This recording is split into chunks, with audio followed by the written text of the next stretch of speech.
Pronto le decís.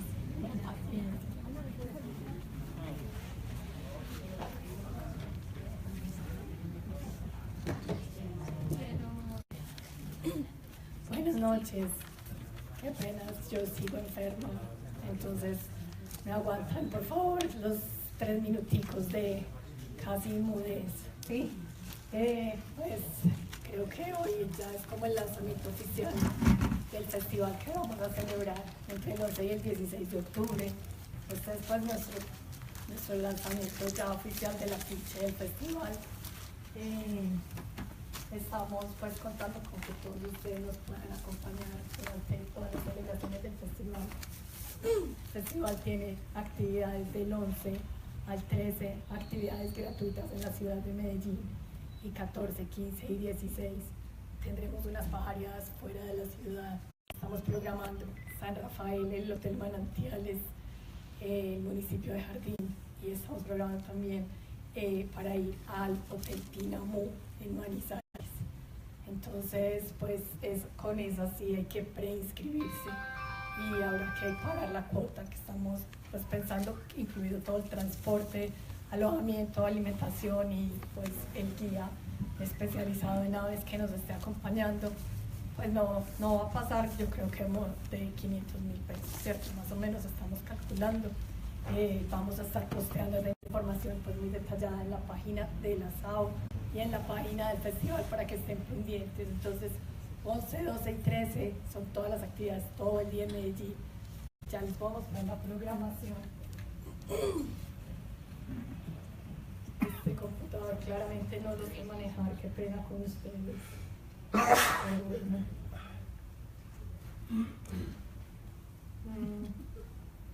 La programación, bueno, no se ve muy grande, pero pues tenemos todas las mañanas, 11, 12 y 13, áreas gratuitas en la ciudad de Medellín.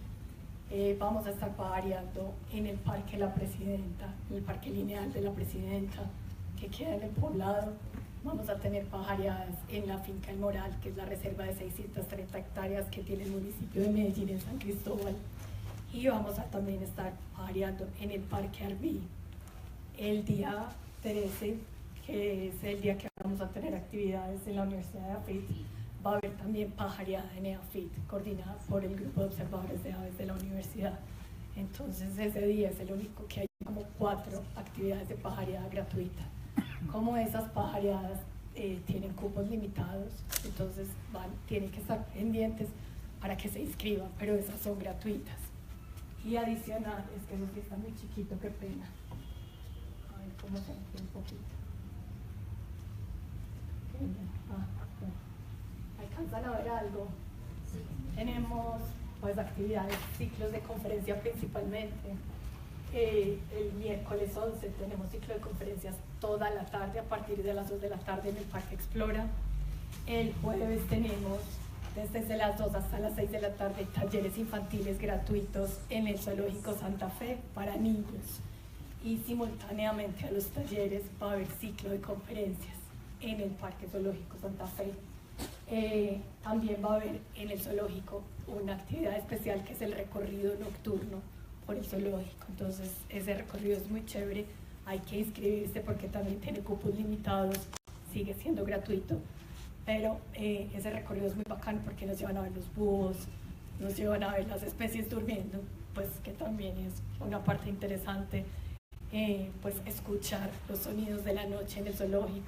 Entonces es muy chévere que se inscriban. Quienes montan en bicicleta ese día va a ser la ciclada por las aves. La ciclada arranca en Carlos de Restrepo y termina en el zoológico con un recorrido nocturno también para el grupo de ciclistas. Entonces pues ahí estamos incorporando todo el tema también de deportes.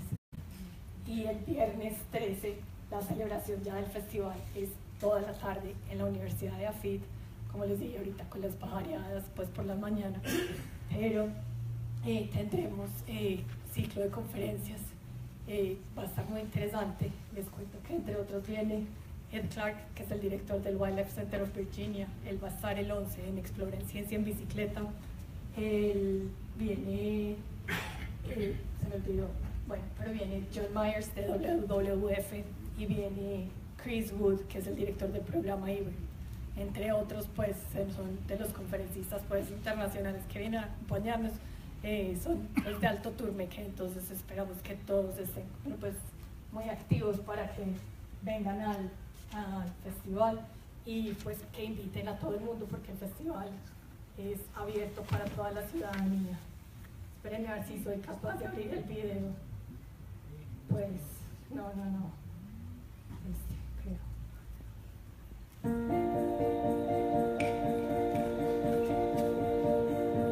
Cuarto Festival de las Aves de Medellín. Pajareadas urbanas. Conferencias. Talleres para niños. Actividades lúdicas y artísticas en diferentes escenarios de la ciudad. Del 11 al 13 de octubre. Y salidas de observación de aves fuera de la ciudad del 14 al 16 de octubre. Organiza SAO, Sociedad Antioqueña de Ornitología. Cuarto Festival de las Aves de Medellín.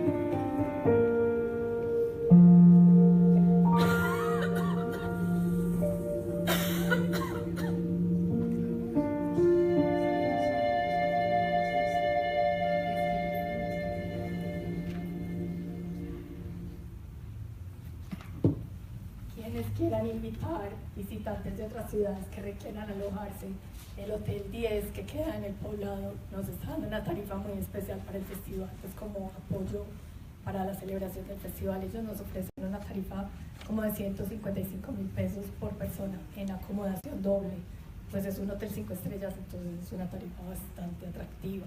Entonces pues también si tienen visitantes de otras ciudades que quieran participar del festival, pueden contactarnos a nosotros para que les ayudemos en la gestión de ese descuento, pues para que se puedan hospedar en el hotel.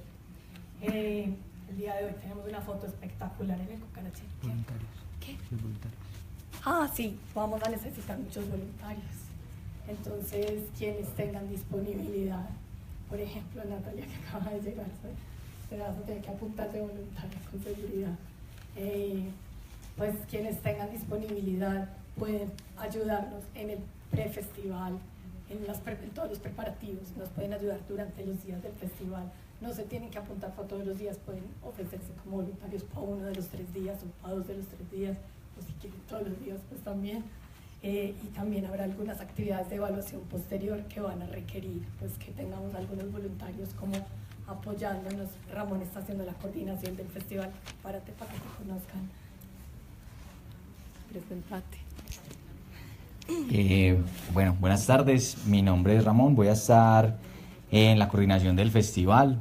Muy importante que empiecen entonces a visitar la página www.festivaldelasavedmedellin.com, el fanpage festival. Vamos en los próximos días a empezar a publicar la programación y los eventos que se van a realizar para que se empiecen a apuntar. Entonces, para las pajareadas que dijo Ana, que son con costo, y las que son sin costo también van a requerir inscripción, que son durante los 3 días del festival, 11, 12 y 13, porque son con transporte y cupo limitado. Entonces es muy importante que también se inscriban para esa. Y para el concurso de fotografía también vamos a empezar a hacer la convocatoria para que le cuenten a sus amigos, fotógrafos, aficionados o profesionales, para que participen también en este concurso. Entonces rieguen la bola, ojalá que le digan a sus amigos, a sus familiares. Este no es un festival para científicos como a veces la gente cree, es un festival precisamente para que la comunidad de Medellín y todos los que nos visiten empiecen a conocer un poco más sobre este tema de las aves. Entonces los esperamos y entonces muy atentos a las redes sociales y a la página oficial para que estén pendientes de las programaciones y lo que vamos a empezar a publicar.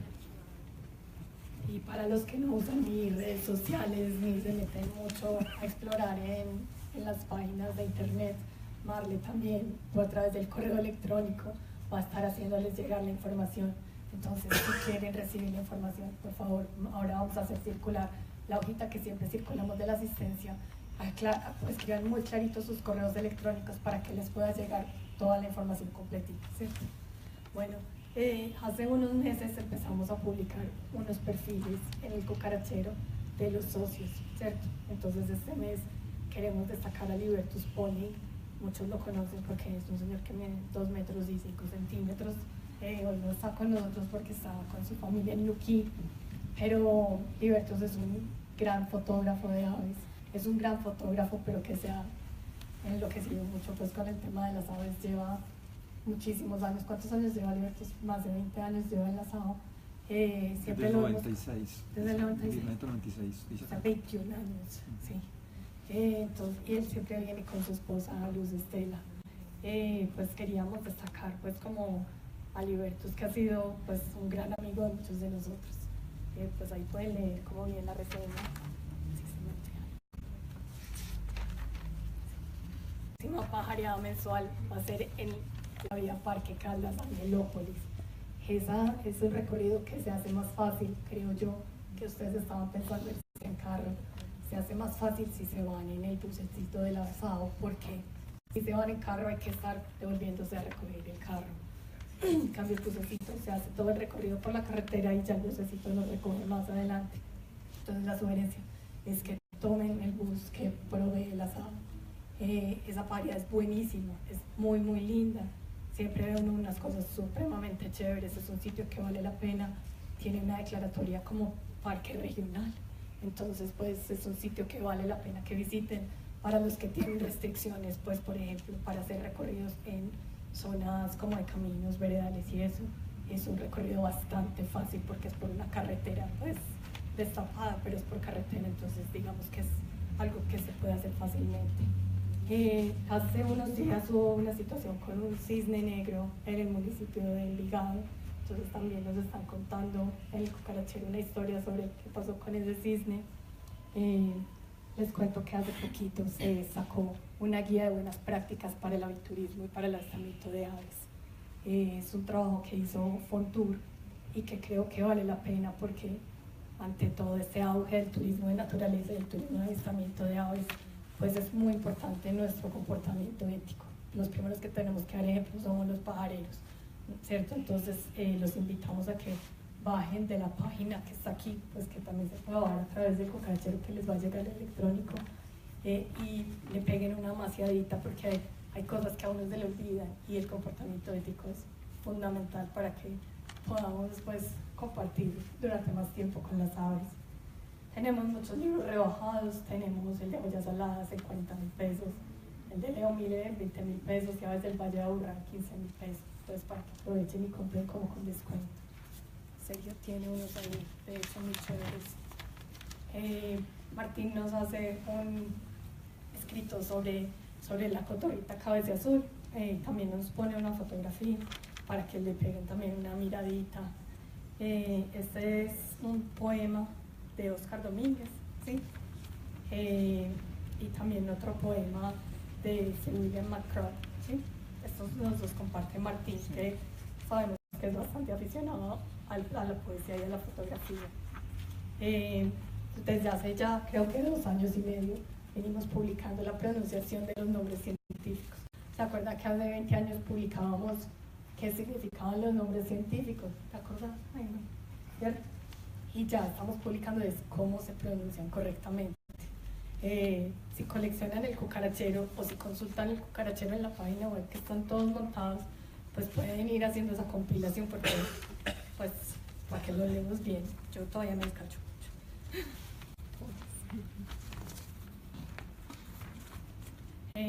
Pues sabemos que estamos todo el tiempo aprendiendo, hay muchas actualizaciones en la taxonomía de las aves. Por aquí hay como una especie de pastel de las actualizaciones últimas. Chévere que le peguen una maciada también, porque creemos que no sabemos los nombres y de pronto llegan los taxónomos y deciden que no, que ese ya no es. Entonces nos toca estar en constante pues como reaprendizaje. Entonces pues hay un resumen muy chévere de las actualizaciones taxonómicas y de cuáles son las especies últimas que se modificaron. Pues creo que ya empecemos con la doctora Paula Verónica Aravena Bustos. Sabemos que normalmente la conferencia se hace el último jueves de cada mes. Me imagino que hay gente que está aterrada porque este no es el último, pero teníamos que aprovechar que Paula tenía un viaje a Medellín y pues se ofreció para dictarnos la conferencia. Paula es profesora en la Universidad de Concepción en Chile y pues Paula, bienvenida y muchísimas gracias por acompañarnos. Muchas gracias.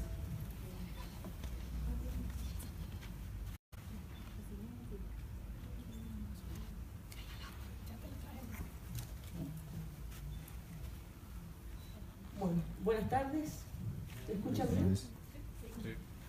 Bueno, como decía la colega, mi nombre es Paula Aravena, soy médico veterinario, doctor en Ciencias Agropecuarias en la Universidad de Concepción, en Chile.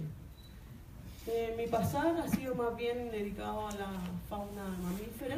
De hecho, trabajé 23 años con mamíferos marinos. Chile es muy biodiverso de mamíferos marinos. Hasta ahora es el país que se reconoce con más especies de mamíferos marinos en el mundo y muy pocos profesionales dedicados a los mamíferos marinos. Así que pasé un tiempo en eso. Hasta que ahora me desempeño como docente en las distintas vías, nos fueron involucrando en las aves. Y si analizamos bien el futuro de la conservación, el futuro de la investigación en conservación va a estar enfocada a las aves y principalmente a las aves migratorias, que es lo que nosotros pensamos, por distintas aristas. Va a ser necesario cada vez que más profesionales se dediquen a estudiarlas y por todo lo que implica conocer, ya sea su distribución, su movimiento, cómo van cambiando con el cambio climático, cómo afectan a las enfermedades emergentes y a la propia conservación de las especies. Así que sí, formamos un laboratorio, que es el Laboratorio de Vida Silvestre y Conservación en la universidad. Ya tenemos un laboratorio físico que estamos empezando a armar para hacer análisis molecular, empezar a estudiar migración y empezar a aplicar tecnología de avanzada en el estudio y la conservación de aves, que ese es nuestro norte. Así que, primero que nada, bueno, les voy a hablar sobre mi país, que es bastante climática y físicamente diferente al vuestro. Llevo casi 20 días acá en Colombia por primera vez. Astutamente, bueno, trabajo con Andrés Felipe, que es ornitólogo, es colombiano de la Universidad de Medellín. Y él trabaja conmigo en Chile como ornitólogo de nuestro equipo. Y inteligentemente, como yo soy su jefe, me invitó de vacaciones a Colombia, así él también tiene vacaciones, sí, muy inteligente. Y me ha paseado por varias partes de Medellín, estuvimos en Nuquí también, y me ha asombrado muchísimo la diversidad de aves que ustedes tienen. Por lo tanto, quise hacer este acto en mis vacaciones para poder conversar con ustedes acerca de la diversidad de mi país. He dividido la presentación, vamos a comenzar hablando de la evolución faunística de Sudamérica. Para hablar de la fauna que tiene un país tenemos que retroceder bastante. No podemos solo hablar de lo que tenemos, sino que tenemos que primero identificar por qué tenemos lo que tenemos y después analizar cuál es el camino que seguirán nuestras especies. Así que les voy a hablar en primera instancia sobre la evolución faunística de Sudamérica y la situación particular de la biodiversidad de Chile. La presentación está dividida en 4 partes. La primera parte es la evolución faunística específicamente, posteriormente los ecosistemas de Chile, las características que tiene, la avifauna de Chile, que me imagino que es lo que a ustedes les interesa más, y una cuarta parte de tecnología aplicada al estudio de aves migratorias. Y por eso el título que tiene en el cucarachero habla acerca del estudio individual de las aves para entender su comportamiento global. Esta investigación que nosotros llevamos ahora es una investigación junto a un consorcio de energía limpia mundial que involucra a 5 países, Suecia, Inglaterra, Sudáfrica, Chile y... se me olvidó. Irlanda. Irlanda es la cabeza de esta tendencia de energía limpia y nos pidieron ayuda a nosotros para estudiar la migración de algunas aves. Como esa investigación es a 3 años y termina el año 2019, yo no puedo presentar los resultados de la investigación. Así que es solo un approach de lo que llevamos, pero es bastante interesante lo que hemos encontrado en muy poco tiempo. Por lo tanto, cuando termine de hablar de la avifauna en Chile, vamos a hacer un break, unos 5 o 10 minutos, dependiendo del tiempo y del café que hayamos tomado, y para después volver en la última parte. Les pido que en la última parte, cuando hablemos de la tecnología aplicada, no se hagan filmaciones, por favor, ni se tomen fotografías, porque obviamente es un trabajo que no está terminado. Comenzamos entonces con la evolución faunística y de cómo pasamos de los reptiles a las aves y cómo tenemos las aves que tenemos en Sudamérica. Respecto de la fauna global, las especies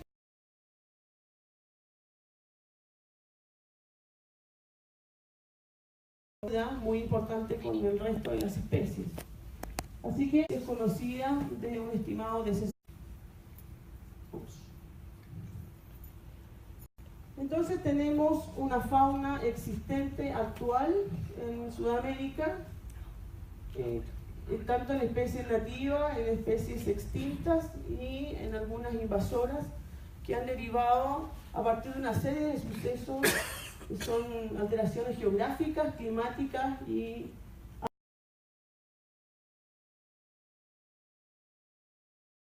se diversificaron y aumentaron el tamaño y son los marsupiales que hay ahora. Y ahora ellos tienen más marsupiales que nosotros, y de mayor tamaño también. Entonces, con el pasar del tiempo, había muchas especies que migraron entre algunos continentes y tenemos especies que podemos encontrar bastante homólogas en continentes que ahora están muy separados.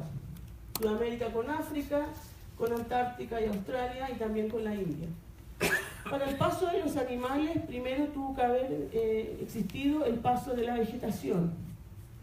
En todo elemento biológico donde hay diversidad, primero hay vegetación.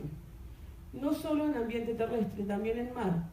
Primero tiene que haber algas para que comience a haber un ciclo de una pirámide trófica partiendo por los productores hasta los consumidores terminales. Por lo tanto, lo que sucedió primero acá fue que migró la vegetación y luego migraron los animales.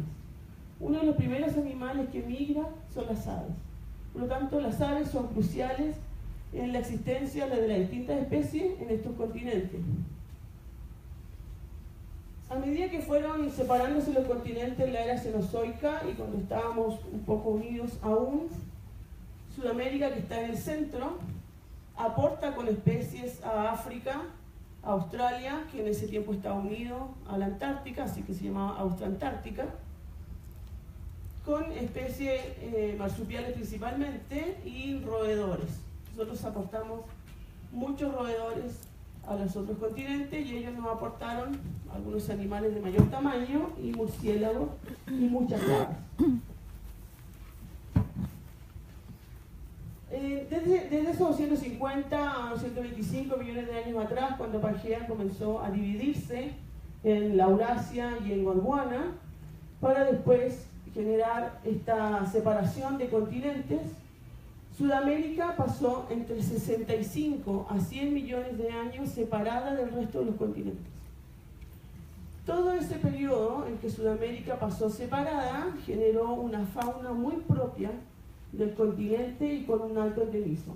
Estamos hablando de casi 100 millones de años para generar una fauna acostumbrada, adaptada a sus características locales.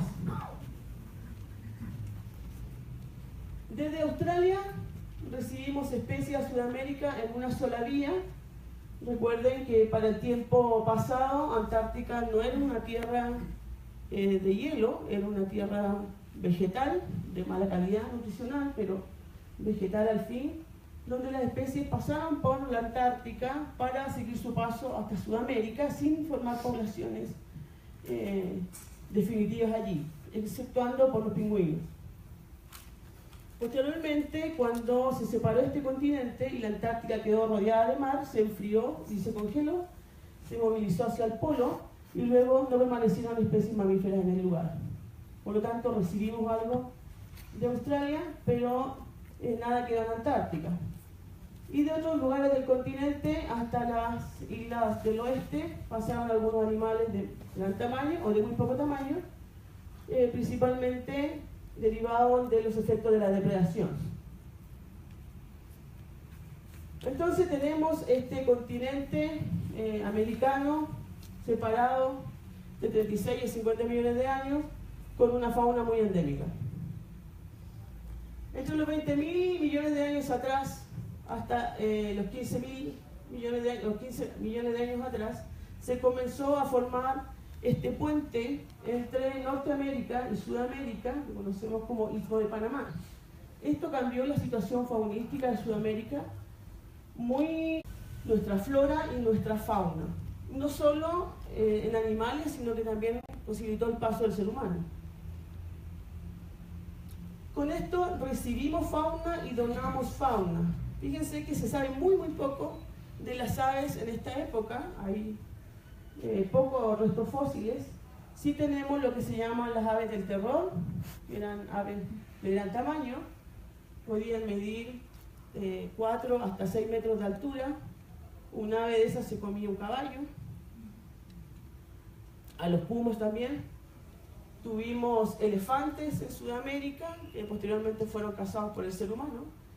Y nos pasaron bastante fauna desde Norteamérica hasta el sur y desde Sudamérica hasta el norte. Y ojo acá que esto es crucial de las razones por qué ustedes tienen la avifauna que poseen. La avifauna que migró desde Norteamérica hasta el sur encontró mejor territorio en el centro. Alguna pasó, la mayoría se quedó en el centro. Las aves que teníamos en Sudamérica y migraron hacia Norteamérica encontraron mejores condiciones en el centro y también se fueron quedando en el centro. Por eso es que Centroamérica tiene la mayor biodiversidad de avifauna actual, porque tiene la mezcla de los del sur, la mezcla de los del norte y la avifauna propia. Por eso es que son campeones en biodiversidad de avifauna. Con el paso de estas nuevas especies hacia el sur, se generaron todos estos que ven ahí, esas líneas rojas, son episodios de extinción. Cada uno de esos eventos de avance en especies desde el norte hacia el sur fueron avances de la extinción. Si ven la gráfica que está en la parte superior, donde están los roedores cariomórfidos, los cenartra, que son los edentados, como el quirquincho, nosotros llamamos quirquincho, ustedes llaman armadillo. Es hormiguero.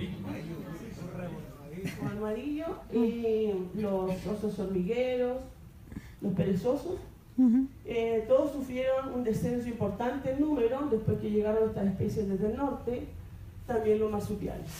O sea, conjunto con este istmo de Panamá se vino una sucesión de eventos de extinción. Ahí tenemos nuestra ave del terror, que emigró desde Norteamérica hasta Sudamérica y fue uno de los antecesores de la mayoría de las especies que tenemos actualmente en Sudamérica.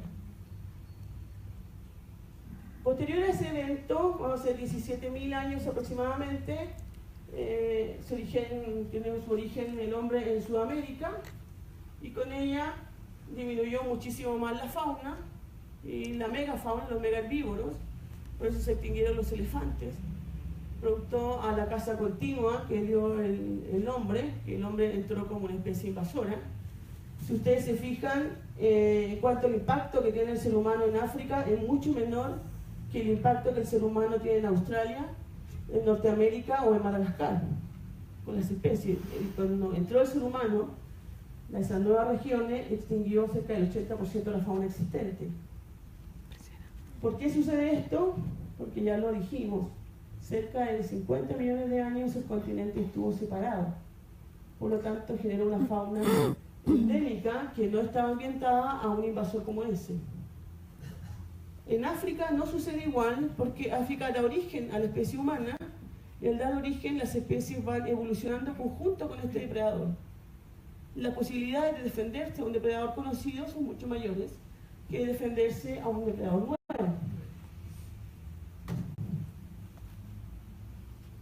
Y así fue cambiando nuestra avifauna también, desde los grandes corredores hasta los voladores, los depredadores y los pingüinos que tenemos actualmente en Sudamérica. Aquí tenemos un panorama respecto a cómo ha aumentado la población humana, que va de la mano con el aumento de la extinción de especies. Porque como depredadores somos bastante astutos y bastante rápidos. Las especies no pueden generar un cambio evolutivo tan rápido, que es lo que es bastante preocupante. No obstante, si nos preocupamos por la extinción, nos debemos considerar que nosotros somos la única causal de extinción masiva. Han habido 5 periodos reconocidos de extinción masiva, donde se ha perdido entre el 76 hasta el 96% de las especies existentes en el planeta en un solo fenómeno. que ha durado desde 500.000 a 1 millón de años en ocurrir, como el más rápido, que ha sido la extinción masiva del Cretácico, que duró 30 días. ¿Cuál es lo preocupante entonces? Si hay una sexta extinción, si nosotros estamos provocando otra extinción, solo respondería a un evento que ya ha ocurrido en el planeta. ¿Por qué preocuparse tanto? Bueno, la mayor preocupación que tenemos hoy respecto a la conservación de especies es que por primera vez el causal de la extinción masiva es otra especie.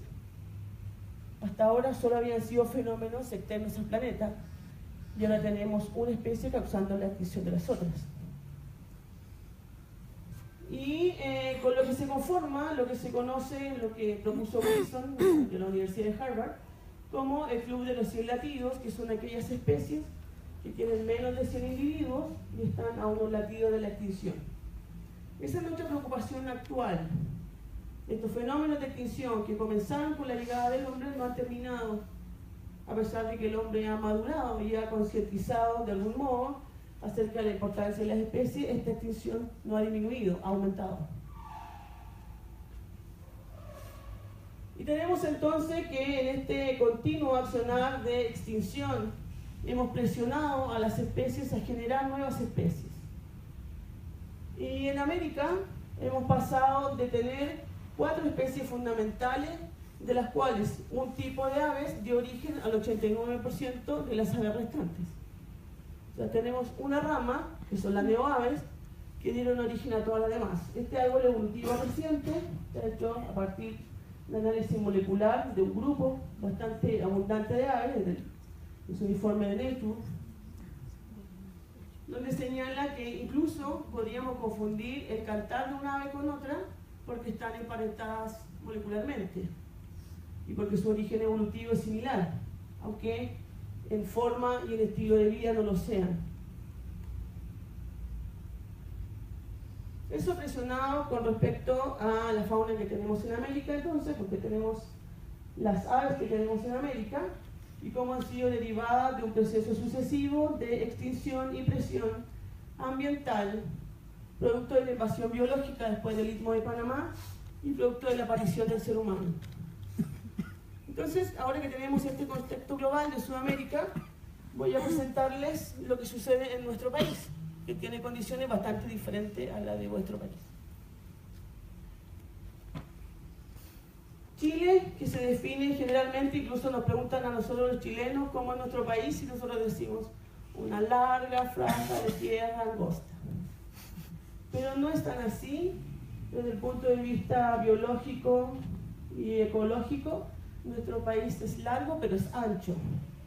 Es ancho porque tenemos 200 millas de territorio marino, por donde pasan la mayor cantidad de especies de mamíferos marinos del mundo, y que somos reservorio de un gran número de aves migratorias también, asociadas a la costa. Y dividimos nuestro país en 2 territorios, continental e insular, porque si se fijan, cerca de 1/3 del país son archipiélagos en todo el sur, con condiciones muy frías de temperatura, extremas, incluso hay islas que aún no han sido investigadas, hay muchas islas que aún no han sido investigadas. De hecho, estaban en Isla Dawson, en Houston, en el extremo sur, cerca a la Antártica, y lo único que se ha investigado ahí son las invasoras, y no se sabe nada de las especies nativas. De las islas más estudiadas están las que están más al norte, frente a Santiago, o frente a la tercera región, como la isla del Grupo de Venturadas, el archipiélago de Juan Fernández, Isla Sala y Gómez e Isla de Pascua, que han interesado la conservación por su alto endemismo y por la presión antrópica que tienen, ya sea por especies invasoras o por el propio crecimiento del turismo. ¿Qué tenemos en Chile? Tenemos un total aproximado de 30.000 especies descritas. Entre los vertebrados tenemos los peces marinos, 1.182. Se cree que en Chile se conoce solo un 10% de los peces que realmente existen. Es muy poco. Peces de agua continentales, 44 especies. También Simonetti, que es un gran estudioso de la ecología en nuestro país, señala que también llevamos aproximadamente un 10% de las especies conocidas. Todos los años se descubren nuevas especies de peces continentales. anfibios, tenemos un gran endemismo ahí, reptiles, aves, 460 especies, eso ha aumentado desde el año 95 para el año 2015 ya son cercanas a 500 especies. Y en mamíferos 150 especies. Vamos a ver cómo es nuestro país, y para entender la fauna que tiene tenemos que conocer las características que posee. Al contrario de lo que sucede acá, el sol que le llega a ustedes de frente, nosotros perjudicados nos llega de costado.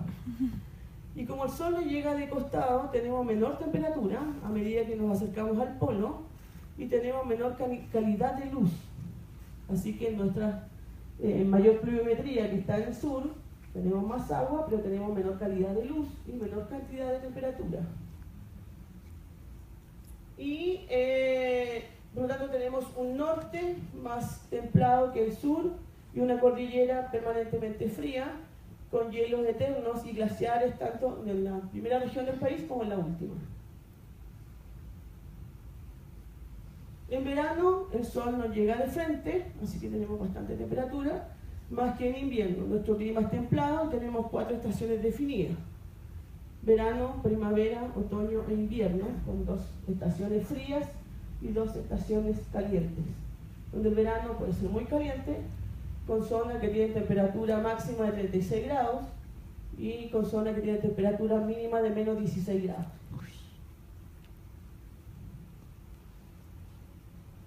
Para entender cómo nos llega el agua, tenemos que entender 2 procesos fundamentales.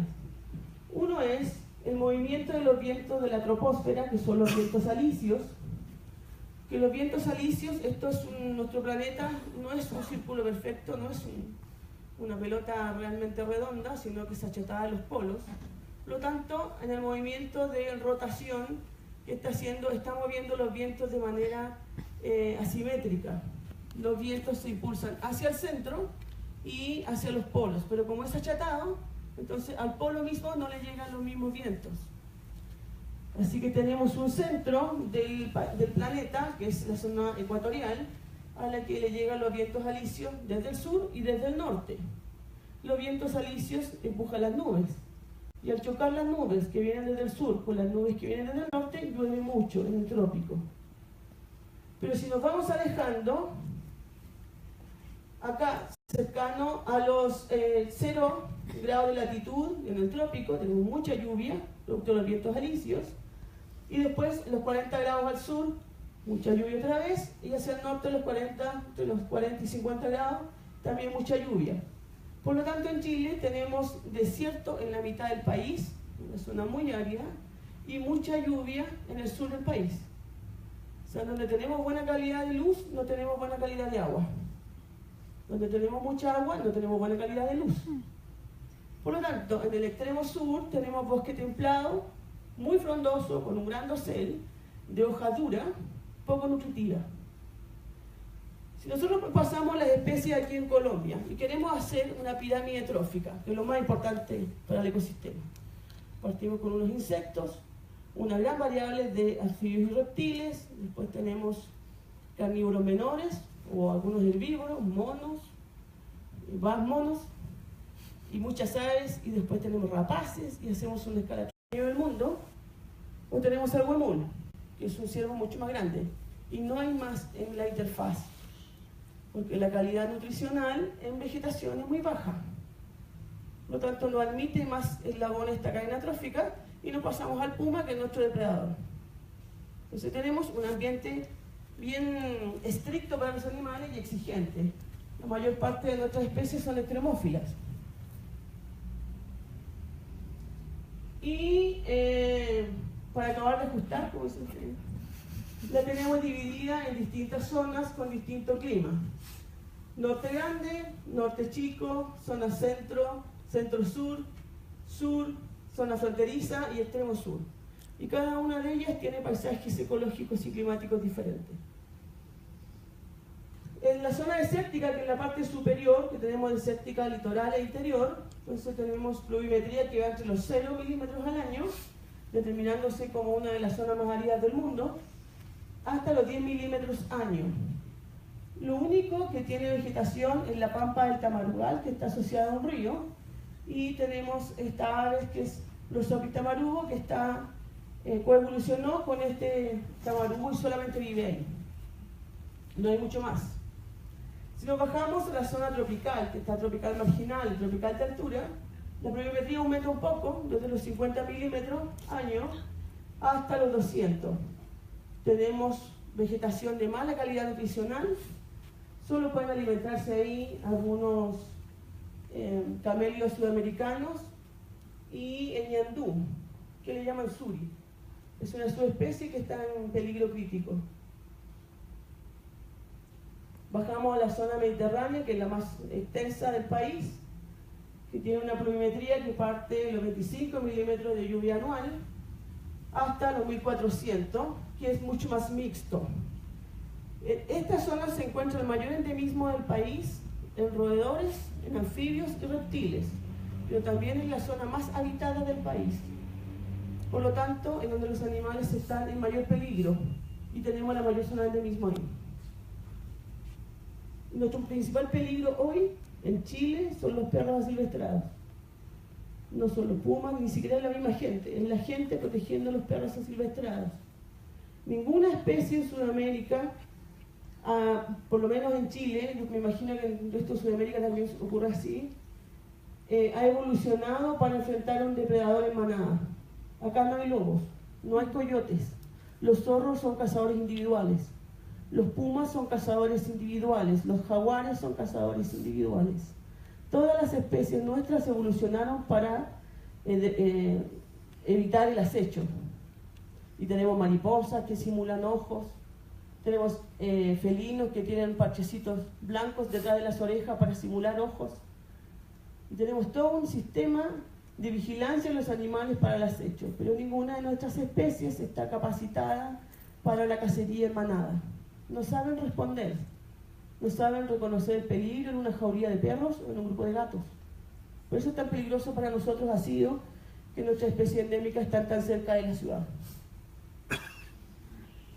Hacia el sur tenemos esta zona de influencia oceánica con una pluviometría que va entre los 2.000 milímetros al año hasta los 3.500. Tenemos mucha vegetación muy abundante, pero tenemos también los campos de hielo que generan un panorama de frontera hacia el sur con una vegetación que no es de la mejor calidad. Así que las especies mamíferas que tenemos un huemul del norte, o taruca, en el extremo sur, en el extremo norte, que se encuentra en la zona chocuana, le llamamos nosotros, aunque no es selva, que compartimos con Argentina, Perú y Bolivia, que es un huemul que tiene adaptado a muy baja calidad nutricional en el alimento. Camelios sudamericanos como las vicuñas, que son de pequeño tamaño, que comen de los bofedales, que son la vegetación que crece al lado de los ríos. En la zona centro, principalmente roedores. En la zona sur, medio sur, tenemos a tepudú, que es un herbívoro de 40 centímetros de altura, muy pequeñito. Más al sur el huemul, y en el extremo sur el guanaco, ambientado a comer pampa coronal de muy baja calidad.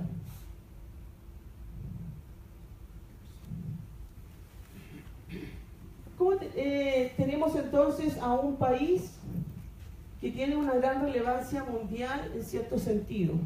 A pesar de las condiciones tan agrestes, animales acostumbrados a vivir en climas extremos, lo tenemos en una latitud donde no hay otro país en todo el mundo. El extremo sur de Chile no tiene una zona igual en toda la latitud. Lo que se extinga en el extremo sur de Chile se extingue en el mundo. Por eso tenemos muchas especies endémicas. La huiña, que es uno de los felinos más pequeños del mundo también, la comadrejita trompuda, que es un marsupial que nunca evolucionó desde el Cretácico, que solamente existe una especie y solamente existen los faldeos de un volcán. Tenemos el zorro de Darwin, que descubrió Darwin en su viaje en la isla de Chiloé, que existe preferentemente en una isla. Si eso se extingue en el extremo sur de Chile, se extingue en el mundo. Dado el polo atractor magnético de la Tierra que está en el extremo norte, una vez que se fraccionaron los continentes en Pangea, que había mostrado anteriormente, estos se movilizaron hacia el norte. Todos los continentes y toda la Tierra es alta en hierro, y esto se fue movilizando y reorganizando hacia el norte. Por lo tanto, si en Canadá se está extinguiendo una especie, podemos encontrar un clima símil en Rusia. Y podríamos encontrar incluso una especie similar en Rusia. Lo que pasó con los bisontes, por ejemplo, europeos y el bisonte americano, que cuando se estuvo extinguiendo en América, los trajeron de Europa, los mezclaron y se quedaron con su bisonte. Nosotros no tenemos esa posibilidad. Por eso es que cuando se definen los hotspots, los puntos calientes de la conservación mundial, nuestro país está casi completo. O sea, desde el punto de vista de la conservación, nosotros los chilenos teníamos que salir de ahí y dejar nuestra tierra para conservar. El alto endemismo se ha mantenido en el sentido que por el norte Chile tiene el desierto de Atacama, por el sur tiene los campos de hielo, por el oriente la cordillera de los Andes y por el occidente el mar. O sea, a pesar de ser un territorio continental, tenemos un efecto isla, lo que le hace mayor valor de conservación. Entonces veamos las políticas de conservación que tiene nuestro país. La IUCN le ha pedido a través del Convenio de Conservación Biológica a los países, de los cuales Chile se inscribió en los primeros 8 inscritos, ahora hay más de 50 países adscritos al Convenio de Conservación Biológica, que le pide a los países que al menos el 10% del territorio sea conservado. Nuestro país tiene casi el 20% del territorio como área protegida por el Estado. Pero fijémonos dónde están esas áreas de protección. Más del 80% está en el extremo sur. Solo un 5% está en el norte. Y toda la faja central está casi sin parques nacionales, porque es donde está toda la población chilena. La línea negra muestra los mamíferos endémicos que existen en nuestro país. Y están todos en la zona central. Así que tenemos un y una gran dificultad ahí y una gran meta de cambiar esa situación. Respecto a las especies existentes, tenemos 152 especies mamíferas, sin contar las especies introducidas, 46 a 51, todavía no está claro cuáles son permanentes y cuáles son transitorias, por eso es que el número ha sido variable. Y tenemos 106 especies terrestres, de las cuales 17 son propias de nuestro país nada más. Del grupo total de especies terrestres, nuestra concentración mayor está en las aves. Notoriamente mucho mayor especie en las aves. Considerando las especies introducidas, que son 16, entonces tenemos 171 especies, sumando entonces un total de terrestres 122, dividido en 10 órdenes, 26 familias y 70 géneros, donde activamente, si hablamos de mamíferos, nuestra mayor diversidad está en roedores. Aquí cualquier otro. Nuestra calidad nutricional, vuelvo a repetir, es muy baja, no nos admite tener tanta variabilidad en herbívoros de gran tamaño. Y la mayoría son herbívoros. Muy pocos omnívoros, casi todos introducidos, insectívoros y carnívoros, y un solo hematófago, que es el murciélago, Piuchen.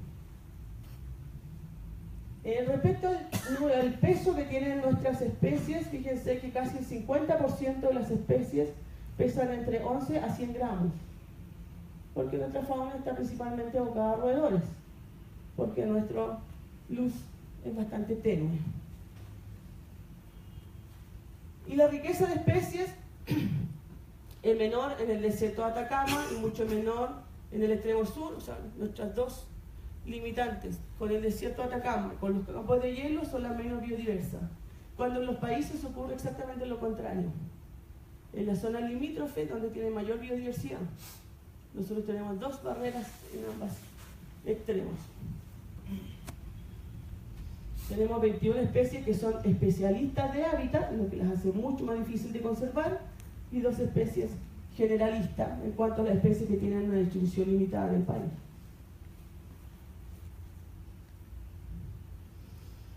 Así que dependiendo del lugar donde estemos, nuestra avifauna es bastante variable. Lo que encontramos en el norte no está en el sur, lo que encontramos en el sur no está en el norte. ¿Dónde tenemos homogeneidad? En las aves marinas. Como el clima cercano al océano es bastante más equilibrado, entonces somos receptores de muchas aves migratorias y tenemos gran biodiversidad de aves marinas. Desde golondrinas marinas hasta grandes salvatros. Somos muy biodiversos en eso. Y pingüinos. El único pingüino que Chile no posee es el pingüino de las Galápagos. Todos los demás están en nuestro territorio. Con respecto a la proporción de aves, que hasta diciembre del 2014 se han contado 498 especies, casi las 500. La mayor parte en diversidad son las paseriformes, el número de especies. No se sabe el número de individuos, no hay un estudio acabado en eso. Y luego nos vamos viendo todo lo que está en azul son especies marinas. Y todo lo que está en rojo son especies terrestres. Nuestro equilibrio en especies marinas y terrestres es bastante homogéneo. Entonces, si contamos la proporción que tenemos de aves según orden, más del 50% de nuestras aves son acuáticas. En cuanto a orden, en cuanto a especie también, el 53% de las especies son acuáticas. Y del total de aves que tiene nuestro país, casi el 15% vive en islas, lo que le hace mayor riesgo de conservación, sabiendo que en islas las tenemos más expuestas a las especies invasoras, con menor hábitat disponible y menor disponibilidad de alimentos y capacidad de enfrentar los cambios climáticos.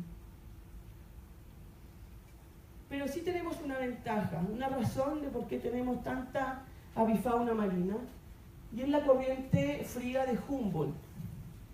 La corriente fría de Humboldt es una corriente marina que es profunda y superficial y que rodea la Antártica y sube por la costa de Chile hasta Perú y parte de Ecuador.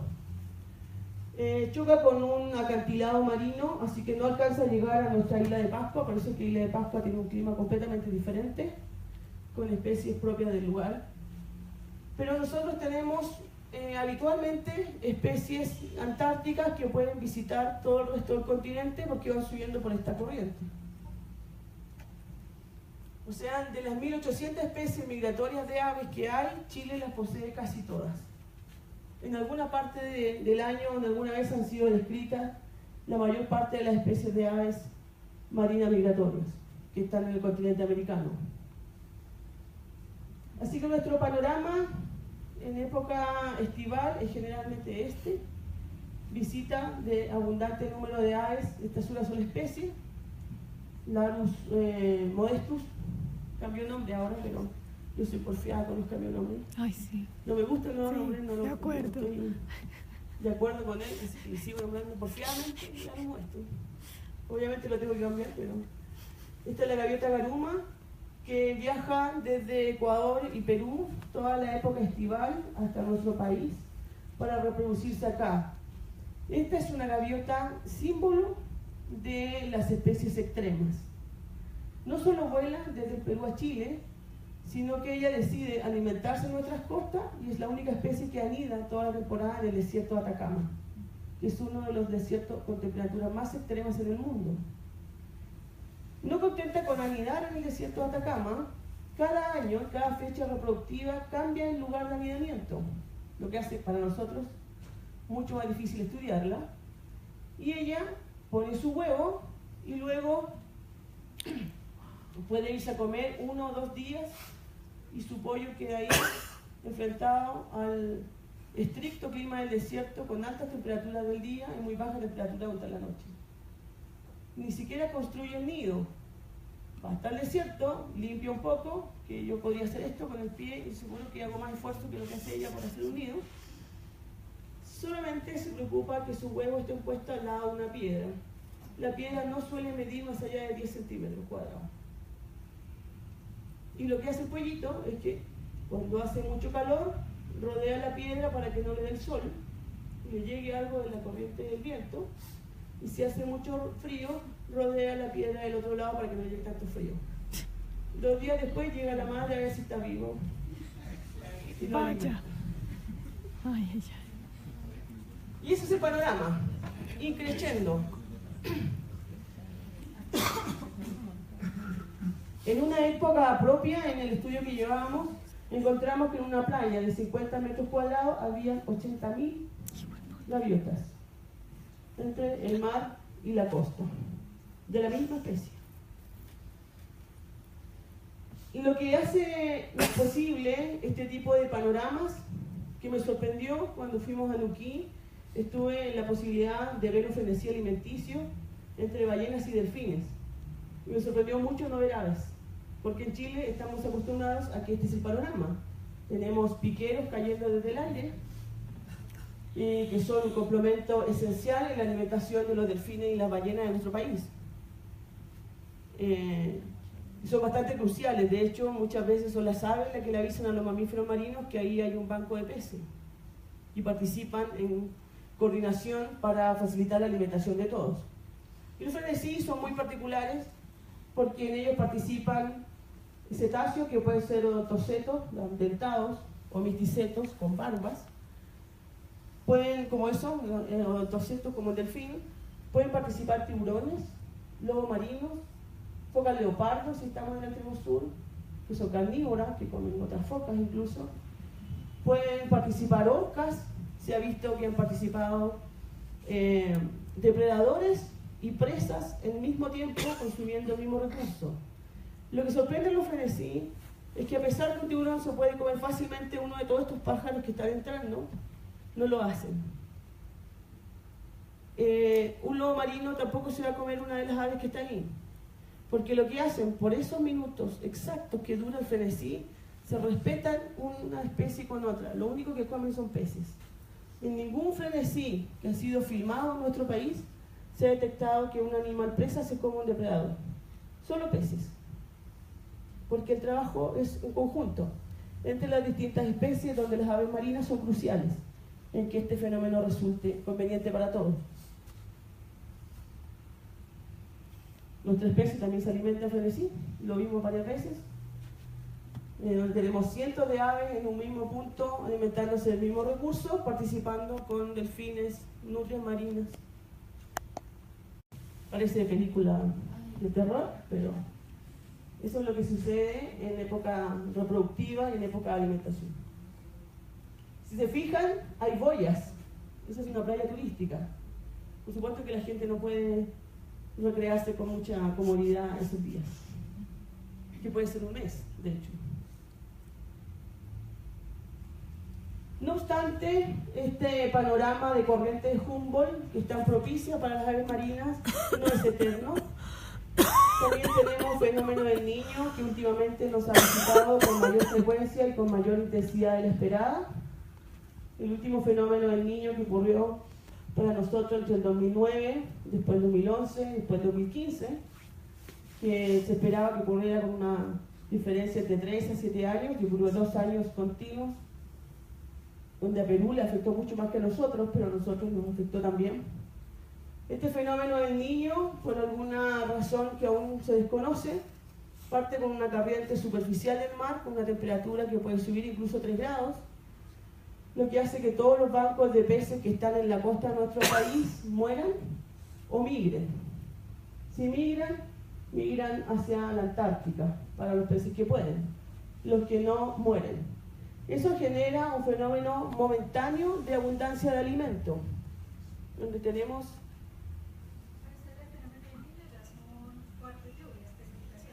Sí, en la costa de nuestro país sí. ¿Perdón? Para Colombia es el contrario. Por eso el fenómeno del Niño para nosotros es sequía y para Chile son fuertes precipitaciones. Como, claro, tiene razón en ambos sentidos. Cuando el fenómeno del Niño aumenta la temperatura superficial del agua, cada vez que aumentamos la temperatura del agua generamos mayor evaporación. Si tenemos una temperatura superior más alta, se evapora más agua y tenemos nubes alrededor del mar. Como los vientos para nuestro país vienen desde occidente a oriente, entonces empujan estas nubes hacia la costa. Al llegar esta gran cantidad de nubes hacia la costa se encuentra con un cambio de clima. Las temperaturas en el mar son mucho más estables que las temperaturas del continente. Cuando se genera este choque de temperaturas, llueve en la costa. En Chile llueve mucho en las capas de agua. Si tengo un agua caliente que estoy enviando desde arriba, estoy enviando esta corriente de Humboldt hacia el fondo. Y después esta corriente fría se recupera. Generalmente se recupera con mayor intensidad. Entonces tenemos una corriente fría más abundante que lo común. Y le devolvemos a Australia su agua caliente. Desgraciadamente allá generalmente es sinónimo de huracanes, pero bueno, lamentablemente es así. Cuando hay niña, para nosotros es más beneficioso, no climáticamente para la comunidad, porque traemos sequía a la costa, pero sí en cuanto a los climáticos locales que han derivado de algún modo de los cambios climáticos globales, es que las especies se han movilizado. Y de acuerdo a una investigación del movimiento de las especies en América, tenemos que las especies más afectadas en número, en pérdida de cantidad de individuos, son las especies playeras migratorias y las especies que viven en ambientes áridos. Son las que se han visto más perjudicadas por estos cambios climáticos locales. Y tenemos a nuestra gaviota garuma de nuevo, que es migratoria, es playera y además anida en ambiente árido. Por lo tanto, puede ser muy afectada. Estos son algunos mapas que pone la NASA, que uno los puede ir siguiendo, incluso se los puede pedir a la NASA, que son bastante constructivos, de acuerdo al movimiento de la clorofila. Lo que detecta gráficamente esta satélite de la NASA son los campos de clorofila. Pero a nosotros lo que nos dice es dónde está el fitoplancton. Y de acuerdo a dónde está el fitoplancton, podemos suponer dónde está el zooplancton, dónde están los peces. Si sabemos dónde están los peces, sabemos dónde van a estar las aves. Entonces, estudiar el movimiento de esta clorofila y la detección de ella, cómo ha cambiado con los fenómenos climáticos, podemos ver años muy variables, que tenemos episodios de mucha clorofila, donde la temperatura del agua es más fría, y periodos casi sin clorofila, donde la temperatura del agua es más caliente. Por lo tanto, la biomasa del fitoplancton va disminuyendo y va aumentando conforme va haciéndose este cambio climático. Lo que hay que tener en consideración, no lo quise poner acá porque ya era mucho, pero hay que tener en consideración, también hay algunas publicaciones que hablan del tipo de fitoplancton y zooplancton. No está distribuido de igual manera y no todo es el que les sirve a los peces para comer. La importancia trófica para nuestras especies es que teniendo fitoplancton tenemos zooplancton y con ello podemos alimentar a todas las especies migratorias. Para las especies migratorias es un riesgo altísimo trasladarse de un país a otro, porque ellos están poniendo todas sus cartas en ese juego y después de haber volado miles de kilómetros llegan a un sector y se encuentran con que ese año hubo fenómeno del Niño y ese año no tienen alimento.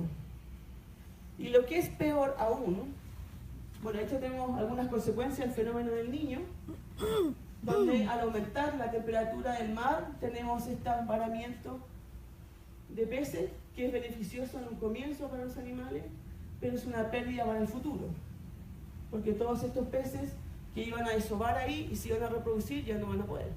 Así que esperamos que el próximo año tengamos muchísimo decremento en la cantidad de peces. Entonces, con estos fenómenos de cambio climático local, que ha sido exacerbado por el cambio climático global, tenemos que aumentando la temperatura en el ambiente, las aves migran antes. Y de hecho nosotros lo pudimos percibir este año, 2016-2017, donde el clima oceánico estuvo en niveles normales, las aves emigraron un mes después. En cambio, el año Niño habían partido un mes antes. El problema para ellas es que parten un mes anticipado y llegan un mes antes de la disponibilidad de alimentos. Así que, ¿cómo compensan eso? Donde las que están atrasadas son beneficiadas. Entonces tenemos un juego ahí, donde quienes tenían mejores rasgos genéticos para migrar antes son las más perjudicadas y se están permaneciendo aquellas variables genéticas que partieron atrasadas. Eso es la naturaleza. Ocurre con frecuencia. Lo complejo acá es que ha sido por un efecto antrópico, no sabemos en qué va a resultar todo eso finalmente. Entonces tenemos especies donde su rango de tolerancia lo estamos moviendo mucho más rápido de lo que ellas pueden evolucionar para el cambio. Entonces hay especies que van a poder sobreponerse a este cambio climático mucho mejor que otras. Vamos a ver con qué cartas nos vamos a jugar. En la naturaleza y en la vida tenemos un elemento crucial que, dictaminado por las leyes de la vida, lo tenemos en nuestro cofre más preciado. La vida nos otorgó el ADN. con esta información genética. Y nosotros lo pusimos en el mejor cofre que teníamos, dentro de una célula y dentro de otro cofre que es el núcleo de la célula. Y lo replicamos y lo pusimos en cada una de nuestras células. ¿Por qué? Porque este elemento es crucial para mantener la vida. Nosotros podemos morir, nuestro ADN sigue. Y muchos de ustedes habrán investigado ADN de especies que han muerto, desde museos, incluso de fósiles. Porque este tesoro le obliga a las especies a dos cosas fundamentales: reproducirse y distribuirse, para mantener la vida en la máxima expresión. Mantener a las especies, aunque sean en pocos números, siempre va a ser relevante, porque esto es como un juego de naipe. Mientras más variabilidad de cartas tengamos, más juegos podemos jugar. Y así como la naturaleza se juega sus cartas. Yo puedo decir perfectamente, bueno, que se mantengan las especies que más deben sobrevivir, pero ¿estoy conservando las cartas que necesito para jugar este juego? Esa es la pregunta. Si nosotros estamos generando el fenómeno, ¿realmente le estamos dando la dirección que esto debe tener? Entonces, lo que se ha visto en los últimos años es que muchas especies que se encontraban en latitudes centrales del trópico se están moviendo hacia zonas más frías. Y la preocupación es, ¿las especies del trópico van a poder sobrevivir en esas nuevas áreas? ¿Se van a encontrar con el alimento que necesitan en esas nuevas áreas? ¿Van a poder resistir a los efectos de los depredadores de esas nuevas áreas? Mientras más tengamos calentamiento climático, más vamos a hacer. El trópico tiene una tendencia clara a la desertificación en los próximos 25 años. Y las zonas de seca, como nuestra Atacama, tienen más probabilidades de empezar a florecer. De hecho, este año tuvimos desierto florido y tuvimos nieve en el desierto de Atacama. Eso que no había sucedido nunca. Por lo tanto, es crucial, y por eso le pedí acá poder participar, porque en el futuro probablemente nuestros países se van a enfrentar mucho más en reuniones de este tipo, donde las especies que suenan tan diferentes ahora ya no lo van a hacer. Y nosotros vamos a tener algunas especies de ustedes y ustedes van a tener algunas especies nuestras. Empezar a estudiar hoy cómo se mueven esas especies, cómo migran y por qué lo hacen, va a clarificar el panorama que vamos a tener en el futuro. No solo desde el punto de vista de conservación, también desde el punto de vista de las enfermedades emergentes. Yo no soy una estudiosa de la enfermedad emergente en la época actual, al menos, pero sí es una preocupación global. Nuestra especie, que es una especie estratega acá, una especie de crecimiento lento, de pocos hijos, de longevidad amplia, que nos transformamos ecológicamente en estrategas R. Ahora somos una explosión de seres humanos que creció rápidamente cuando nuestra especie no estaba destinada naturalmente a eso. Nosotros lo hicimos por una cuestión social. Decidimos que nuestros niños no tenían que morir, aunque suene drástico. Pero en algún punto hicimos algunos cambios en nuestro crecimiento poblacional, que va contra la naturalidad ecológica que teníamos como especie. No somos una especie que tenga una camada de 10 o 18 hijos. No tenemos 2 partos al año. Somos una especie de crecimiento lento, pero decidimos socialmente que nuestros hijos no debían morir, que los genes defectuosos deben mantenerse. Entonces, socialmente eso está bien, nosotros cuidamos nuestra especie, pero debemos poner un alto y empezar a pensar cómo nos van a afectar esas enfermedades emergentes. ¿Qué le pasa a las especies estrategas R? Crecen y de repente ¡pum!, puede desaparecer el 80%. Le pasa a los ratones, le pasa a los insectos, le pasa a las aves menores.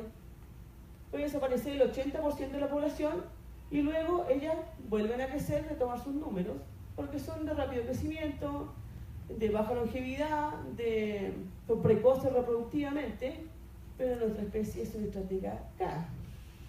¿Vamos a poder resistir un cambio de esa naturaleza? Esa es la preocupación global, no solamente lo estoy diciendo yo, es una preocupación permanente de cómo nos vamos a enfrentar a estas mutaciones de virus que rápidamente pueden acabar con un gran número de la población. Así que estudiar la migración, estudiar cómo se comportan las especies, es algo que nos debe preocupar.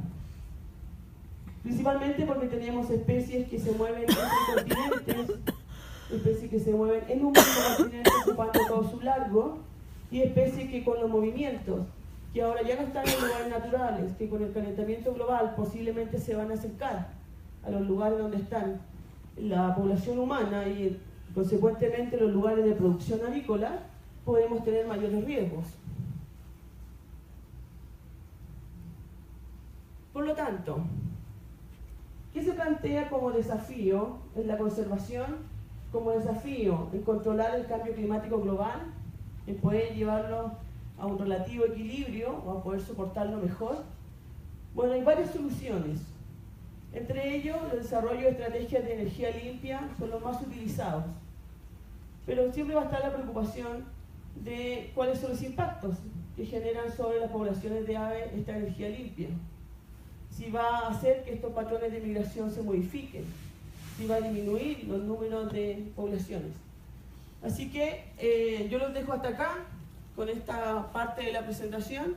Hacemos un break como les prometí y después seguimos con cómo nosotros enfrentamos estas dos preguntas: cómo hacerle seguimiento a las aves en el tiempo, sus patrones de migración, sus consecuencias, sin alterar la energía del desarrollo para el desarrollo limpio. Muchas gracias.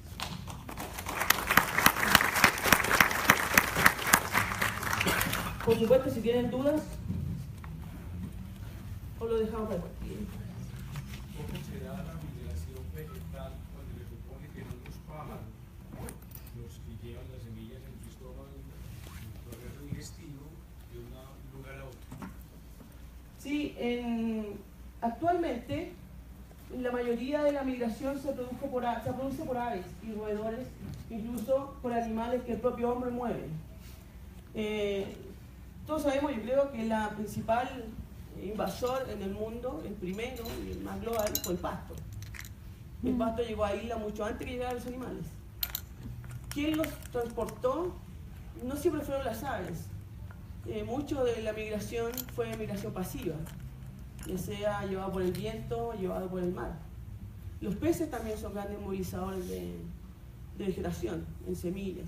Entonces, la primera gran migración que se hizo y invasión por el pasto fue antes que participara la especie directamente.